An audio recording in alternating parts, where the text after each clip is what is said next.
So today we're going to make sour cream donuts. Okay, terrible for your waist, great for your spirit. So the whole reason why we're making this is I was looking at my refrigerator and I said, man, what am I gonna do with all this sour cream? I had some baked potatoes, didn't know what else to do with it, and I said, you know what?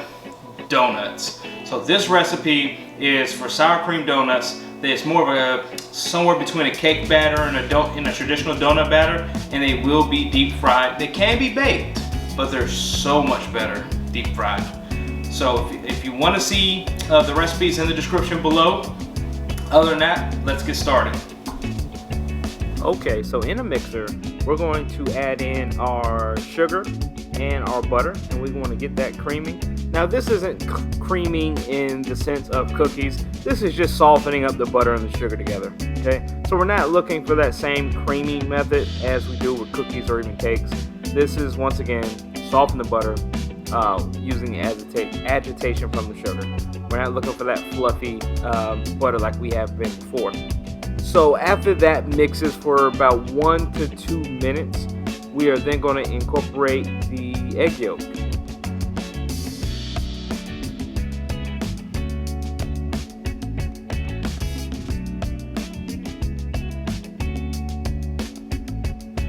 Definitely got to get it all out of there. Yeah, we waste nothing here. Okay, once that egg yolk is fully incorporated into the mixture, oops, my bad. Once again, once the egg yolk is fully incorporated, we will then add all of our flour. Oh, excuse me, 1/3 of our flour. We're going to add 1/3 of our flour, then 1/3 of our sour cream. Mix gently. We're not trying to create too much gluten here. So then we'll stop the mixer, add another 1/3 of our flour, and another 1/3 of our sour cream. Mix gently again. Now the mixing time, we're talking 30 seconds to a minute, just until fully incorporated. Then we're going to stop and add the last 1/3 of our flour.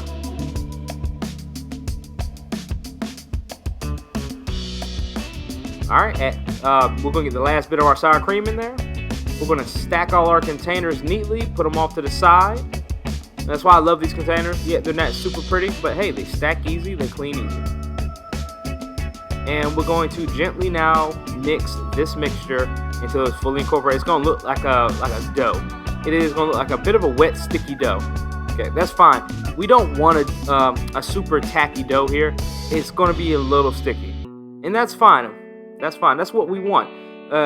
Too much flour will make it too bready, and we're looking for that soft, cakey donut texture at the end of the day.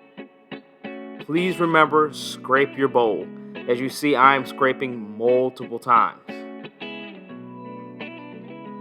Okay, so we got plastic down, and we're going to scrape that out into the bowl. As you see, it's a sticky dough. That's perfectly fine once again. Perfectly fine. That's what you want. We don't want no flour clumps. We don't want it too wet, but we want it to be a firm but yet sticky dough.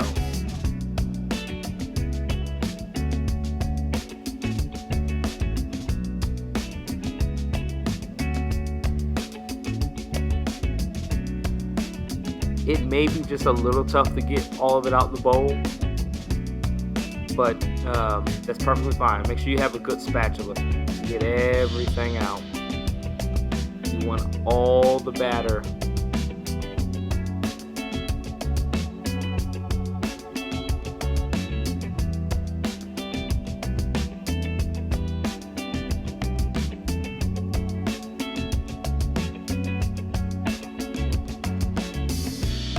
Okay, so we're going to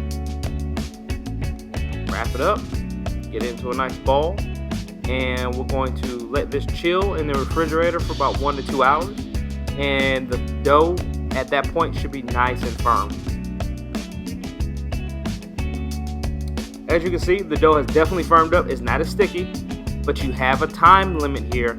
This dough will get impossible to work with after a few minutes. So quickly dust the dough, dust the workboard, flatten it out some. We don't need to roll it here. We're not trying to create a bunch of gluten, okay? And as you see, I'm using a bench scraper and I'm cutting it into slices because we're going to turn these into donuts. So remember, try to not overwork the dough. We don't want a lot of glue.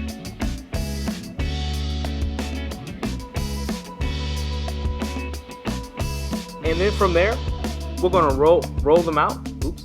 We're going to roll them out and pinch the ends together.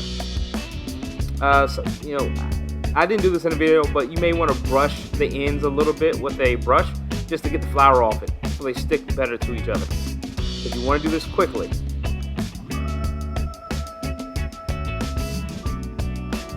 And we're making nice little donut rings. Remember, inconsistent is not the word I would use here. I would use rustic. We're looking for just a homemade rustic look. We don't want every donut to look the same. Okay? We want them to look like they were made by hand.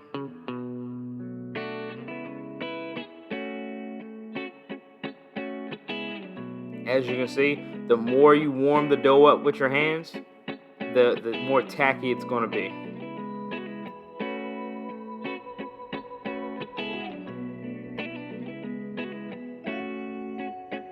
So as I'm nearly done making my donut rings here, you want on a stovetop a shallow pan or a pan with shallow grease in it. We don't need enough grease to deep fry here. We just want enough grease to fry a few donuts, okay? There's a difference. We're not frying chicken, we're just frying some dough. So we just need a pan probably about with 1 inch, 1.5 inch of oil in it.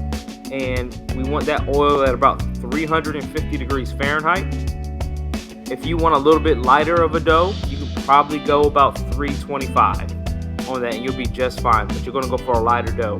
I am going for some nice golden brown donuts here, so I'm going with 350. Either one, you can't go wrong though.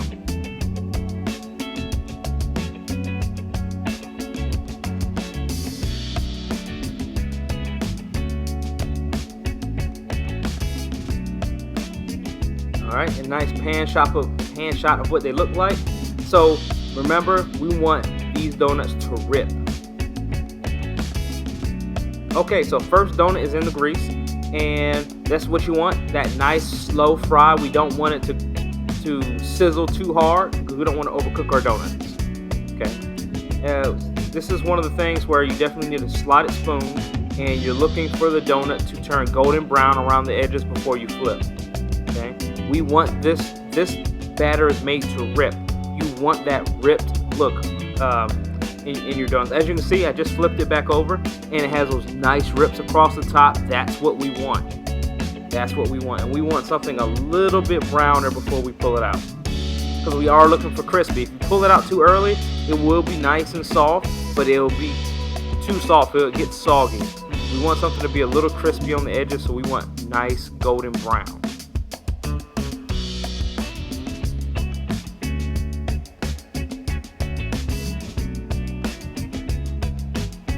You should be able to cook every donut about 1.5 minutes on each side. Okay, now we have our donuts, and I gotta taste a bit. I gotta make sure it tastes good. So you can't see this yet, but I am definitely digging the way these are tasting. Nice, soft, chewy interior, really moist. Now it is time to decorate. So we're going to decorate on the plate. We have some nice raw honey that we bought from the grocery store.